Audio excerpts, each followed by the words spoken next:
It's an honor for me to introduce Tom Murray. Tom is a distinguished bioethicist, and he is also the president of the Hastings Center. Many of us here on the commission, and I'm sure some people in the audience today, have had association with the Hastings Center. It is hard to be in the field of bioethics and not to have association with the Hastings Center. My professional association with the center began very early in my career when I was named a Hastings Fellow and then served as the center's vice president. Along with many of my fellow commissioners, I continue as a Hastings Center Fellow, and I appreciate the Hastings Center's strong support for really being on the forefront of research and discussion of important bioethical issues. The Hastings Center was there at the beginning, and it's only gotten stronger, and one of its strengths is evidence in the fact that while it began pretty much alone in the field of bioethics, it has helped to support and generate a significant number, indeed so significant that we've probably all lost count of the number of bioethics centers there are around this country and the world. Tom has a long and distinguished career in bioethics. He serves on numerous editorial boards. He's been president of the Society for Health and Human Values and of the American Society for Bioethics and Humanities. And among other current posts, he serves as international expert advisor to Singapore's Bioethics Advisory Committee. Tom served on the National Bioethics Advisory Commission during the Clinton administration, and he has testified before many congressional committees. Dr. Murray is the author of more than 250 publications. He is also editor with Maxwell Mellman of the Encyclopedia of Ethical, Legal, and Policy Issues in Biotechnology. Dr. Murray is currently principal investigator of the Hastings Center project funded by the Alfred P. Sloan Foundation on ethics and synthetic biology. In sum, Tom is a wise and knowledgeable expert in bioethics, and we are pleased to have him here to share his thoughts with us today. Without further ado, we welcome you, Tom.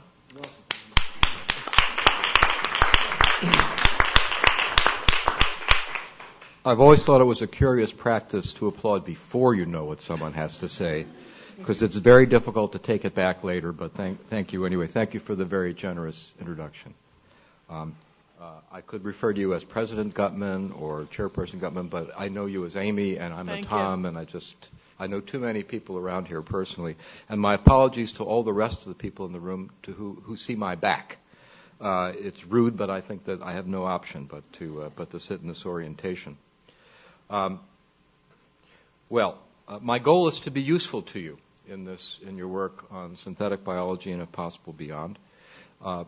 You are very capable director, Valerie Bonham, asked me to draw upon my experience with a number of deliberative bodies, including the previous President's Commission, but also I was trying to think of all the NIH panels and blue ribbon panels I've been a member of, and I've lost count. I don't know.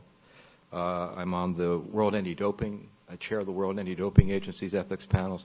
So there are many things and many occasions in which I've tried to do the kind of deliberation, or at least encourage the kind of deliberation that you clearly are trying to do.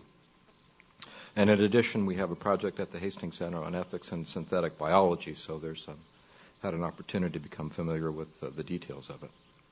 So I'm going to offer whatever insights I may have about emerging technologies, especially synthetic biology, and as to what you can do to maximize the impact of your work. And I think that's the goal. So Val's asked me to draw on that experience and also to look at the draft recommendations, which I had as of Friday. And I won't do any wordsmithing. In my view, wordsmithing almost never works in a committee setting anyway. But I will talk about some context issues to try to make them maximally effective. So I'm going to focus on how your recommendations may be misread, misconstrued, fail to be implemented poorly, or otherwise not accomplish what you intend. It's much better to have your friends do this. It's much better, to have your friends do this. That's why I treasure good editors, and I treasure the people who read my articles and other manuscripts before they actually get published. They prevent me from making some otherwise significant mistakes, none of which I think you're making, by the way. I think the report is, the recommendations are in very good shape. So let me start off by saying that everything is, I don't see big problems.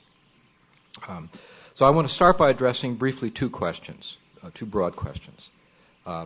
So about what is this report about and what ought it to be about on the one hand, and to whom is it addressed? So the first challenge really, and it's one that we've encountered in our work at the center, has been to establish the contours of synthetic biology. Now, you probably have had a similar introduction to the science and technology as we've had, and it's really, synthetic biology is not one thing. It is multiple streams. In the future, some of these streams may converge. That's certainly in the visions of some of the founders of the different streams. Others may never touch each other, stay separate. Some streams may peter out in a desert, and others may become a powerful torrent. We just won't. We don't know the fate of the various streams. I'd be happy to talk about how we see the different streams, but I suspect you already know that, so I'm not going to waste your time. The question is, what do these streams have in common? A couple of features, at least. One being a determination to exert human mastery over biological entities, be they Lego-like fragments, be they microbes whose genomes were refashioned with the aid of a computer, or a yeast colony whose metabolic pathways have been diverted to help make vital medicines, for example, or other useful products. Each stream, however revolutionary its vision, though, relies on tools and methods that are quite old in scientific sense. I mean, the Cohen-Boyer paper of 1974 that quickly led to the Asilomar conference was the beginning of our ability to, well, as our scientist friends describe it, hack DNA. So the second challenge in determining the contours of synthetic biology, since we have these, that's the sort of horizontal challenge. They're all these streams moving along here. There's a kind of vertical or temporal dimension to this. Namely that all of these streams are united by the fact that they all are different ways of hacking biology. Now, that phrase is not my phrase. That phrase comes from the scientific advisors to the Hastings Center project. I use it advisedly. When a certain congressional committee staff called us at the center to ask our help in to come testify before a hearing they were going to have, and I used this phrase, there was a silence on the other end of the line. They say, please don't say that in the congressional hearing. To a congressional committee, hacking can only be a bad thing. To scientists, though, in the biological sciences, it's not a bad thing. It just means there are things you can do to cut apart and reassemble bits and pieces of particularly DNA to accomplish whatever research or other kinds of ends you might have in mind.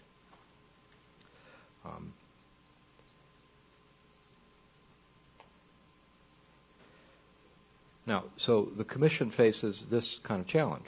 As you formulate your recommendations, maybe all I've seen is the text of the recommendations, not the full report. So you may have already addressed this. Do you apply your recommendations only to what we're currently calling synthetic biology? Or do you also, in all the various streams of it, or do you in fact look back and say there are other ways in which scientists are now working with biological systems, hacking biology, more traditional, what we would regard as more traditional forms of genetic engineering and such? And should your recommendations also apply to those? It will not be easy to draw a clear and distinct and defensible line between what's currently sort of marketed as synthetic biology and the other things that biological scientists are doing these days. So just be aware of that. I guess I never quite dined out on it, but when I was trying to deal with the issue of what I thought was an exaggerated emphasis on the significance of genetic information in relation to other kinds of health-related information, I defined this concept of genetic exceptionalism and then tried to take it down. So be careful whether you want to embark on symbio-exceptionalism or whether, in fact, you do want to tie it in and acknowledge its connection with other forms of biological research. That's that general point. Then to whom is it the report directed? You've done a commendable job, I think, on the whole, of making clear in the draft recommendations to which federal agencies or other entities the recommendation is addressed. That's good. These entities will therefore know they're responsible for responding to your recommendations. When we were on NBAC, we had, this is the National Bioethics Advisory Commission from 96 to 2001. The one power we had was something called a forcing power. And I don't know if that's in your rules or not. It sounds way more powerful than it is. All it means is that you get to address this to some federal agency and you say, you must respond to our recommendation. The response could be, well, I'm tempted to make a gesture, but, it could be, this is the dumbest thing we've ever heard, but that's all. That's a response. And that would have been, that's all that we could demand, was that they respond. It turned out to have some use, by the way, because you could put them on the spot. And, in fact, if your recommendations were sensible and not foolish, they would be less likely to just dismiss them out of hand. So I want to focus on what I will call the practitioners of synthetic biology. So we have, on the one hand, professional practitioners. And as one of the commissioners responded, if you walk into a synthetic biology laboratory, you're as likely to see a physicist, a synthetic chemist, a mathematician, or an engineer as you are to see a biologist. It's a remarkable confluence of different kinds of disciplines and professional experiences and backgrounds. To me, that has at least two significant implications. Number one, what may be most revolutionary in synthetic biology's application of an engineering mindset to biological systems. An engineering mindset that, in our experience at least, values control over understanding. That's not a bad thing. It's just a different way of looking at the world. They're less interested in understanding all the variations of complexities as they are in establishing something that they can predict and control, building something that does what they want it to do as they want to do it and doesn't do other things.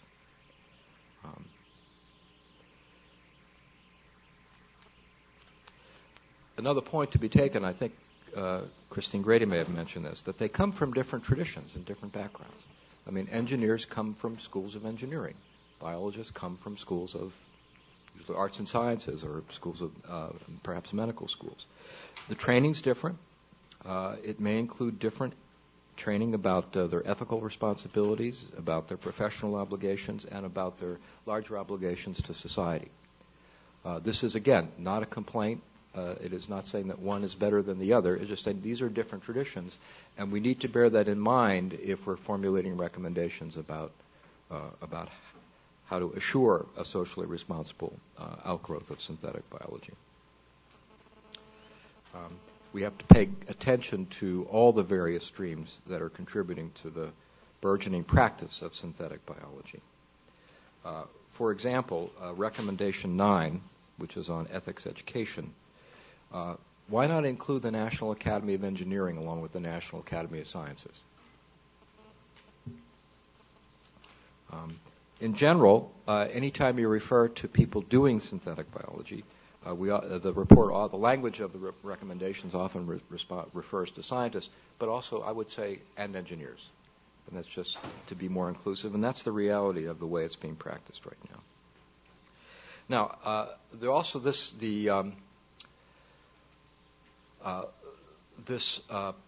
relatively new concatenation of professional practitioners in synthetic biology also raise a kind of concern. I'll try to phrase it as best I can. So as the relative participation of biologists familiar with the complexities and the nonlinearities of biological systems diminishes, so may an appreciation of consequences of intentional or unintentional perturbations of, for example, ecosystems. It's not the way they think about it. biologists are trained, at least particularly whole organism biologists, even microbial biologists, do think about whole organisms and think about environments and ecosystems. Less true of some molecular biologists, probably less true of some of the other people that are now coming into synthetic biology. So I don't think you need to wear Birkenstocks or have a ponytail to notice that not all human interventions in environments, intentional or unintentional, have gone well. Some have, some haven't. The zebra mussels in the Great Lakes, or the kudzu, which I guess is still growing in the Atlanta area, are two examples of that. Why is this important? We need to make sure the people who are doing on the leading edge of synthetic biology understand the complexities of the systems they will eventually purport to tinker with. And I was at a meeting just last week of Department of Energy and Sloan Foundation funded investigators looking at ethical, legal, and social issues in synthetic biology, and met Nathan Hilson there, who's working out in California as a synthetic biologist. And he noted that in their effort to do a kind of risk assessment, they've concluded that focusing on organisms, even microbes, is the wrong focus. The unit of analysis needs to be genes, or sets of genes. Again, why is that important? Well, in response to an interviewer, a journalist interviewing me, I was trying to explain how it is that microbes can actually exchange DNA, so I called it microbial French kissing. And that does go on, but so does microbial scavenging. So if you break open the cell wall of some microbe that you've engineered, say through a suicide, and that suicide gene breaks it open, those genes are hanging out there for other microbes to come along and vacuum up and incorporate it into their own DNA. So you just need to have those kinds of sensibilities built in, I think, at the front end. That would be helpful. There was some conversation about the DIY or garage practitioners, which is the second large group. We went online about a year ago just to see what it would cost to buy a DNA synthesizer, and you can pick one up on eBay for under $9,000. With shipping, it's maybe a little over $9,000, but it's about $9,000, and that's an international marketplace.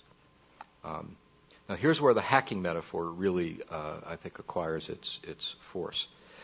Look at the BioBricks movement, which has, in my view, a commendable commitment to an open source model. And there you see I believe, a very conscious echo of software engineering. Right? Anyone who has benefited from work on, I'm going to mispronounce it, is it Linux or Linux? Linux or Firefox, which are open source programs, knows that this can provide huge benefits. We also know that people can tinker with software and create various forms of malware, including viruses, Trojan horses, and the like. And that's where the analogy becomes a little discomforting. I think Amy's correct that right now I'm not worried about what's going on in garages with synthetic biology.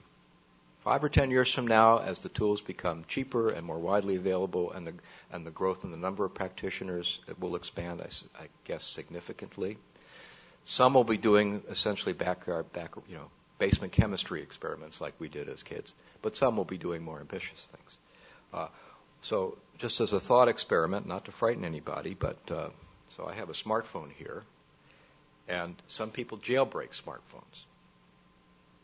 That's the phrase I think that's used. They sort of try to escape the carrier, right? You buy it, you get a subsidy by buying it from a particular Verizon or AT&T or Sprint or whoever, and then they tinker with it in order to do whatever they want with it.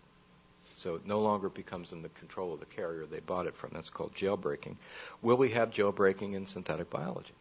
I mean, suppose you build something that you build it for a useful purpose, and you insert a suicide gene. And some clever person comes along and in their garage tries to figure out a way to jailbreak it and remove the suicide gene. All right. That's not today. No one should rush home worried about it, but those are the kinds of maneuvers that I think it would be prudent to anticipate. So, one comment I have about recommendation 11 in this connection is do everything you can and I heard the sentiment. So I think you're on the right track. To do everything you can to avoid reinforcing an us versus them mentality with the sort of the community synthetic biology. Make engaging that community a priority. And it's good that it's still in a nascent phase. You can work with them now and encourage them. I hadn't heard Drew Endy's phrase, do it together, but that's perfect. I mean, that's what you want, is to actually generate a true community that will establish its own norms. And that will, in order to do that, we need to understand the motives, the ambitions, and the priorities of people who are doing DIY synthetic biology, and then to enlist them as best you can. And here, the analogous experience I have is with doping in sport. Doping's an odd word. It means the use of performance-enhancing drugs and other prohibited technologies in sport. And my sense is, to the extent that the athletes, who are, after all, the ones affected by those who are cheating through the use of drugs, to the extent that the athletes have been effectively recruited and involved in helping to set policies and enforce policies, its doping controls goes better.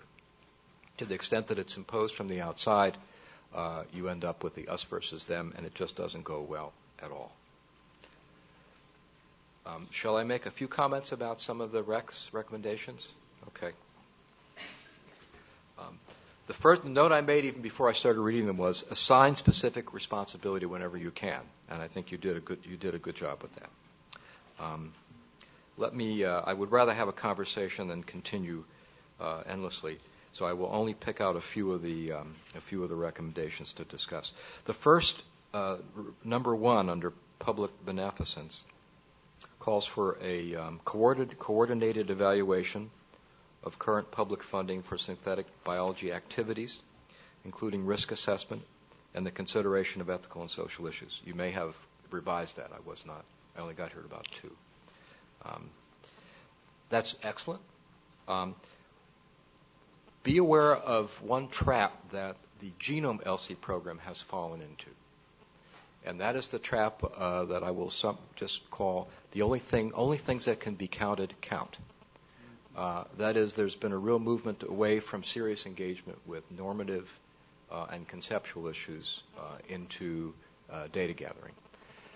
In fact, those two activities are complementary when they're done properly, and some have managed to do them very, very, very creatively and very well.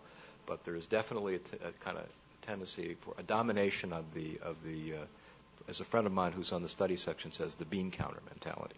So we just want to, I think, be on the lookout for that.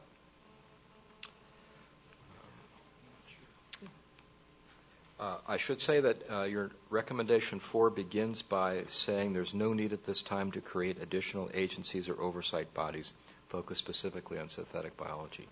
I enthusiastically support that decision for a variety of reasons, one of them being, if we are in fact to see the continuity of SynBio with other activities, what's the point of singling out SynBio? Recommendation 5 calls for risk analysis, which, again, I agree is a very important and I think not fully understood process. I say this from a variety of perspectives, but one of them is one of these countless bodies I serve on. I'm on an NIH Blue Ribbon panel right now that was convened to help work through a conflict that has arisen between Boston University, which received a large grant to build what's called a biosafety level 4 lab on its campus. BSL-4 labs are the highest level. You can deal with the most dangerous organisms in BSL-4 labs. And the local community rose up in opposition, or at least some segments of the local community. So our job as the panel is not to solve the problem. We had 2 duties. One was to make sure that community voices were heard and their concerns were fully taken into account. And the second was to make sure that the best risk analysis possible, given current tools, was done. So 2 points. One about public participation, and I think Amy mentioned. I can't remember exactly how you put it, but I think with your pioneering work on democracy and deliberation, and you have an opportunity that no previous commission has had, or certainly no one has taken advantage of, and that is with social media. You have an opportunity to engage a kind of large-scale public conversation and dialogue about whatever issues you're working on, not just synthetic biology, that we never had with NBAC. There was no social network with NBAC. But you can do things that no commission has ever done before, and it will be an experiment. But I heartily encourage you to do that. The second lesson from that Blue Ribbon panel experience is that even the most sophisticated tools of risk analysis contain philosophical assumptions and presuppositions that probably require a great deal more vetting and analysis before we can be fully comfortable with them. I would recommend you take a look at number 6, which begins, new organisms should be marked or branded in some manner. And there you refer to the suicide genes, or to basically make them hothouse organisms that couldn't survive outside of, because they require specific nutrients that are not generally available. That all seems right to me, but my worry is that there's a little bit in this recommendation of the problem with the living will as an advance directive. If you know what most of you know, my bioethicist friends are all nodding because of course we know what they are. But living will is where you say, if X happens, don't do A, B, or C. We never know. We're very bad at anticipating whether in fact it's going to be X. In fact, it looks like it's sort of like X, but it's closer to Y a little bit. And besides, we don't treat X with A, B, and C anymore. We gave that up 2 years ago. So living wills in their specificity, that becomes a vice, not a virtue. So to the extent that you could frame this in the most general terms possible rather than listing the things, you're probably better off. Right. International cooperation, and again, number 8, I think is terrific, very important. I've already spoken about a bit about the required ethics education and asked that you include engineers in the National Academy of Engineering as well. But I don't know how to accomplish this, but it's so important. And I know I heard things that were said that I think you feel the same way. It's so important to do whatever ethics education we do in a way that really engages students and doesn't become just a box to check. It is just so common if you require an ethics course, the professional or the research integrity course, it can be done very well, or it can be just the thing that you got to sit through the X hours of it, and then I can check the box and never have to think about it again. We really need to use our creativity to make it meaningful. In recommendation 10, the first one under intellectual freedom and responsibility, you recommend a continued culture of responsibility and self-regulation. And I did hear a very sophisticated discussion of the different kinds of entities in which I think it was Christine, in which synthetic biologists may work. And that's very important to take note of that, because the reach of your recommendations varies enormously depending on the kinds of entities that we're involved with. And here, one other involvement that I had. I was asked after the death of Jesse Gelsinger in a gene therapy trial. The NIH assembled a small group to look at its policies with respect to its oversight of research on genetic manipulation gene therapy. And I took 2 lessons from that. One was, you really have to pay attention to the forces that are operating on the scientists and on the institutions in which they work. Whatever one thinks of large pharmaceutical companies, they tend to have lots of irons in the fire at a single time, whereas a small biotech company often has one idea and not much money, and so it's got to meet its benchmarks. And so the forces that encourage those companies to move forward more rapidly and to pay a little less attention to the obstacles in their way, it can be very powerful. That's one lesson. So that's just about the different kinds of entities. The second is clarity and consistency in the obligations imposed is incredibly important. It turned out that if you did this kind of research, you had reporting requirements to NIH and you had reporting requirements to the FDA. They use different standards. They use different timetables. The obligations fell on different entities. Some of them fell on the investigators, some on the sponsors. It was a complete mess. Most of the people that we spoke with had no idea what they were supposed to be telling who about what and when. So clarity and consistency are vital.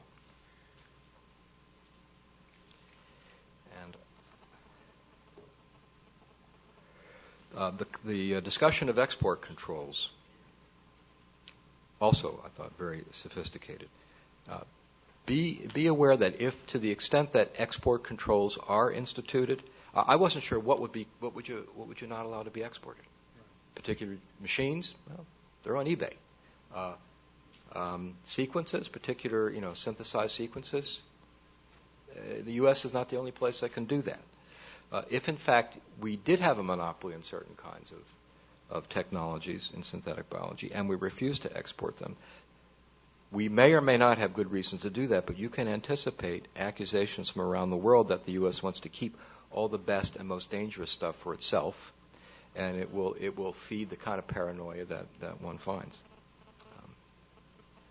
As you can see, you're learning from my scars as much as from anything else. Well, I think I've spoken long enough. I would really rather now have a conversation. Thank you. Tom, thank you very much. Very helpful as you intended to be. Let me just run down a few of the things that you've said that I think we know what our response is, and it's altogether accepting, and then open it up for anybody, any commission members or members of the audience to make comments and questions. So for public beneficence, you made the point on our first recommendation how important it is that risk assessment not just be what you called and what's called bean counting, but take into account consideration of ethical and social issues, which we've included in this recommendation, and I think we'll make sure in the text we emphasize that the risk assessment should not be reduced to just things that are easily measured, but also take into account, as we say in this, ethical and social issues, which is, very important. Both we all believe that, but it's also part of our explicit charge. On 4,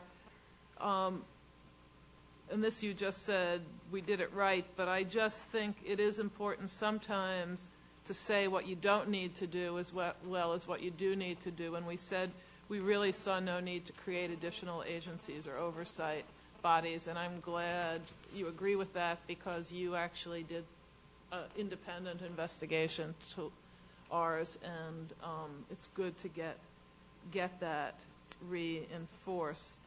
What I see you saying in 5, which is helpful, and this is where we talked about prudent vigilance and a kind of iterative risk analysis in the face of uncertainty, is to be assured that we should be sure that we advise that community voices be heard in this. And there I think we haven't actually explicitly done that, but it's definitely in the spirit of what we're talking about of ongoing inclusive deliberation, and I take it that also fits your overarching advice to us, which is in our recommendations, have an ear for not creating a we-them mentality unintentionally. So I think that's very helpful. And I'll just end on 8. the internet, you've wholeheartedly endorsed that we need to work, especially in biosecurity, but we've also in other places internationally, not simply domestically, because synthetic biology is global in its reach as well as in its pursuit. And that, finally, I'll say, and then I'll open it up, what you've advised us overall, which we've also taken to heart, is that we're very clear that most of, if not all of our recommendations apply not only to synthetic biology, but to biotechnologies more generally. So with that, I will open it up. And John, would you like to begin? Sure. And again, anybody in the audience who has a question or comment, if you stand up to the mic, I will recognize you. After the next speaker, yes. Yeah, thanks so much, Tom. I want to bring you back to number 5 here, actually, to talk a bit more about risk analysis. As you know, we're trying to split the difference here between a proactive, letting science rip mentality versus a European-style precautionary principle, and we've framed that in terms of prudent vigilance. Largely, we see this, I think, as a procedural way of coming to grips with a very difficult problem of how actually to think about it, issues of where the threat is low incidence, but there's a high magnitude of possible damage at the other end. I dimly recall you saying something in some other forum not too long ago about the Hastings Center undertaking a project on just that question, the question of what to, how to rethink the ethics of risk analysis. And I'm wondering if you could share with us what went into your grant proposal. In other words,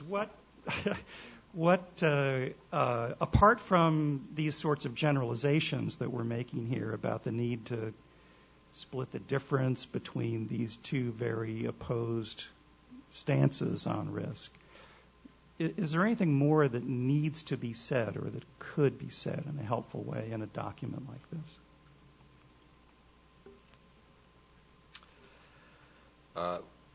The grant proposal is not yet in, so it's a little premature.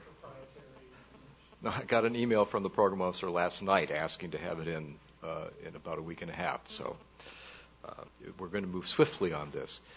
Some of our, for example, this is an analogy, but I hope it will be illuminating, particularly since so many of you come from the health professions.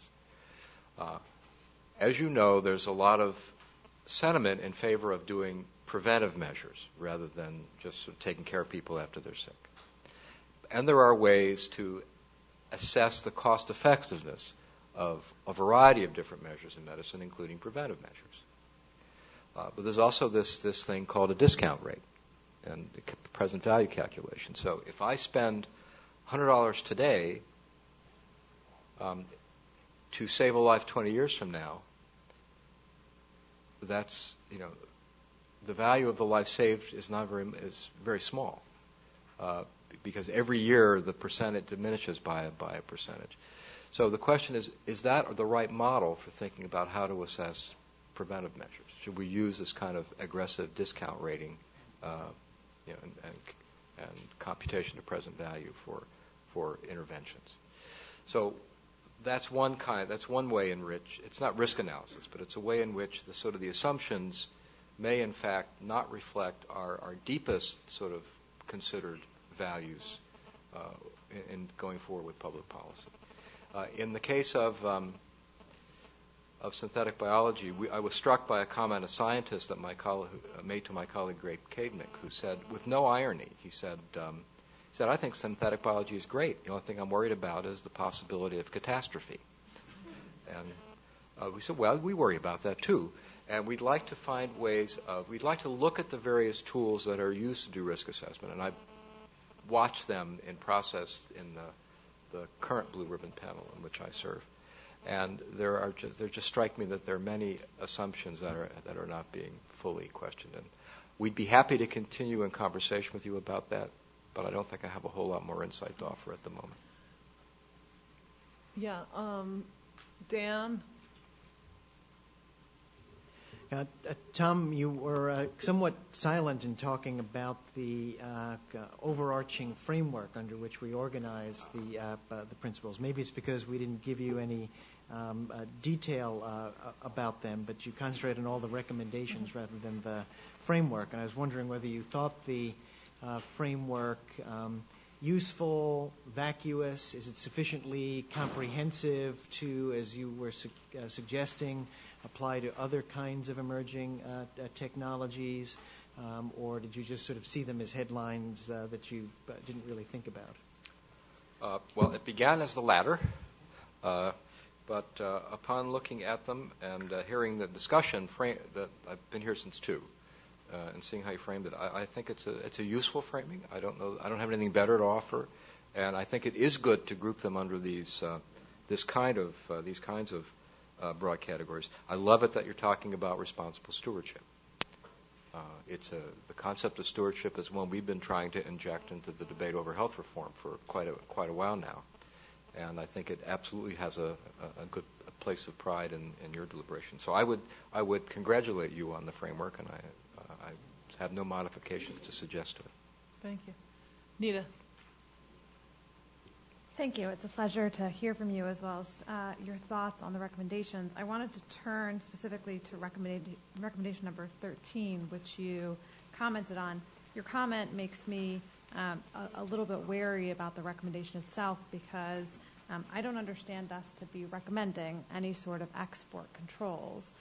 Rather, I understand us to be recommending that given whatever export controls may exist, that we want to make sure that scientists are part of the policymaking and discussions to ensure that there isn't an undue limitation on intellectual freedom in light of those export controls. And so, to your point of how other people may read or potentially misconstrue it, I just want to say that was my understanding of it. If you're reading it differently, I find that quite helpful so that we can be careful in wording the recommendation. On a total different side note, because I'm an iPhone fanatic, I thought I would share this with you, which is jailbreaking is in fact when you make it available for third-party applications, you then have to go a further step to unlock it so that you can use a different carrier, just as a side note. How hard has that been for you?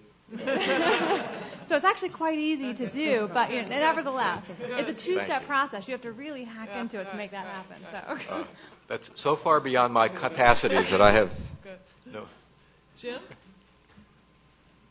Your comment about Tom, first of all, thanks for the presentation, taking the time to come here. It's wonderful. Appreciate it.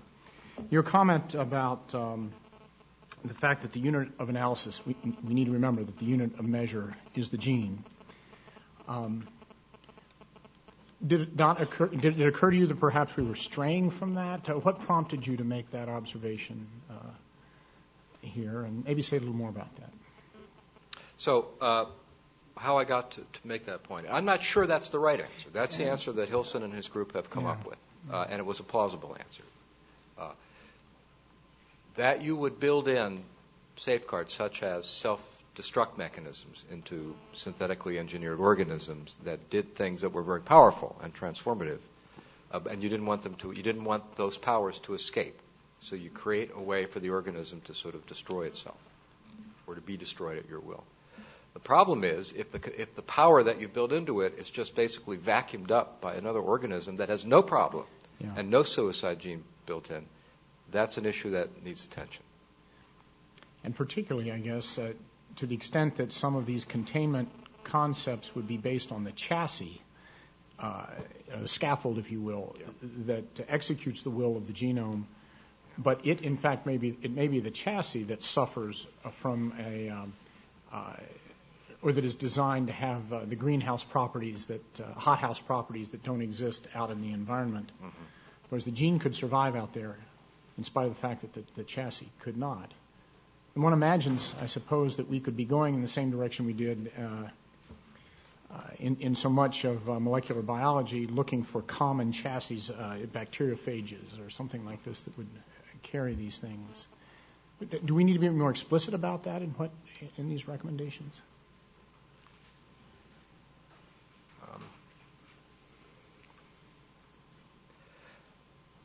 If we are to take Hilson and his group's analysis seriously, and that's your call, it's probably worth saying something more general about protective mechanisms, and that some of the we should not assume that the strategies that are currently being advertised are in fact going to be the best ones, or B, really work at all. I think we're Right, and we're in total agreement on that. That's very, very helpful. Christine. Thank you, Tom, for your wisdom. Two things that you said I know you only saw the recommendations, so that may have limited what you can say about all the things that we were thinking, but you said something like, we all know that not all progress has gone well, or something like that. And so my question is, do you think that either we didn't or we should pay more attention to that in what we say? In other words, are we too optimistic about the benefits of things? Is that what your view is? I think the examples I said were that not all interventions in nature have gone well. And I mentioned the zebra mussels, which when we lived in Cleveland were becoming a problem, altering the ecosystem of the Great Lakes, and kudzu. But there, you can multiply the examples, right? How many times have people brought a really interesting plant back from someplace else, and the plant has turned out to be a scourge, or has carried with it, some insect that has attacked the local thing. So the point is, ecosystems are complicated things, and it's our powers of prediction about and control over what happens when we nudge it are far more modest than I think an engineering mindset would find comfortable, by and large. Certainly the sort of the synthetic biology engineering mindset. That's really the point I wanted to make. Yeah. Do you need to say any more here? I'm not sure. I don't know the full report. That came across loud and clear in what we heard in testimony from the scientific community rooted in biology, about the scientific community rooted in engineering, how there was, and you've put it, there was not, from the biological community's perspective, at least the representatives we had, including Sidney Brenner himself, there was a sense that it's very important to pay attention to how much we don't know about what the effects, the systemic effects of introducing new entities, living entities into the world are. And the synthetic biologists we spoke to were sympathetic to that. But they didn't claim that they were expert at knowing that. So it's something we have attended to and will make sure adequately in the report. Anita. I had two questions for you, Tom. The first one relates to this, that when Ruth Faden came and spoke to the Commission, she said that she might suggest that one service we might perform would be to come up with some principles that would apply not just to synthetic biology but to all new technologies moving forward. And then in your opening remarks, you said something about, do you intend to apply these principles to just synthetic biology, or do you also intend they be applied looking back to past and future technologies? So I sort of wondered whether you think it would be or would have been a better thing for us to come up with some very generic principles that could apply to many different new technologies, not just to synthetic biology. The second question, in your remark about jailbreaking and your comments about Linux and so forth, I sensed that maybe you were inclined to think that data security, data breaches were a very special and category of risk in this field. We talked earlier about it's all about data, it's all about information. It can be easily accessed illegitimately. And so I wonder whether you think that maybe the Commission should have a special recommendation that just deals with the special risk category of data breaching and data security. Anita, what kind of data breaching would you have in mind here? Well, if someone has on their computer, or whether it's or it's in the cloud, if there's data in the cloud or data on somebody's hard drive, maybe the hard drive of a less sophisticated user, for example, and it's the kind of data which can be exploited for nefarious purposes, as Nita mentioned earlier, and then that data is hacked into by some further, even more diabolical person, we'd have a problem. So does the fact that we're talking about very sensitive information that could be put to bad purposes enhance the need to be concerned about data breaches and data security? And does that warrant, you think, of a separate recommendation on our part that we kind of focus on ways to encourage actors to be mindful of the special need for data security in this context? Well, that's a very interesting proposal. So on the one hand, we're by and large very reluctant to hold information per se as secret. So genome sequence, for example. We've published this. We know what the sequence is of the 1918 influenza pandemic bug. We published, and we know other sequences of really nasty pathogens. So what would the secret be that we would require? So maybe I've discovered in my lab some particular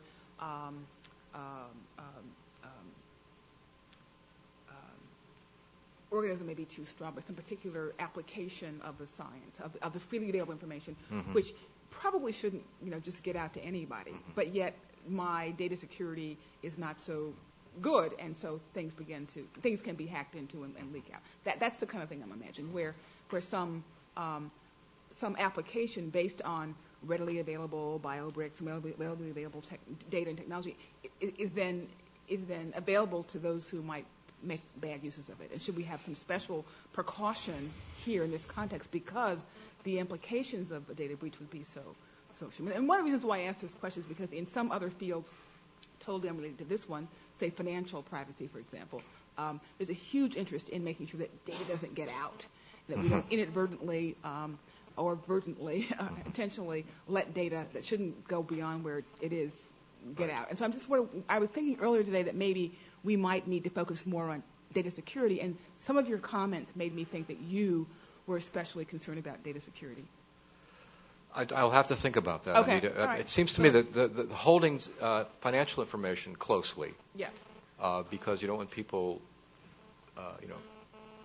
making investments based on insider trading, for example. Well, that's dealing with a particular kind of set of forces and social environments, very different from the scientific community, which relies on openness insofar as possible and is extremely reluctant ever to restrain publication, the sharing of information.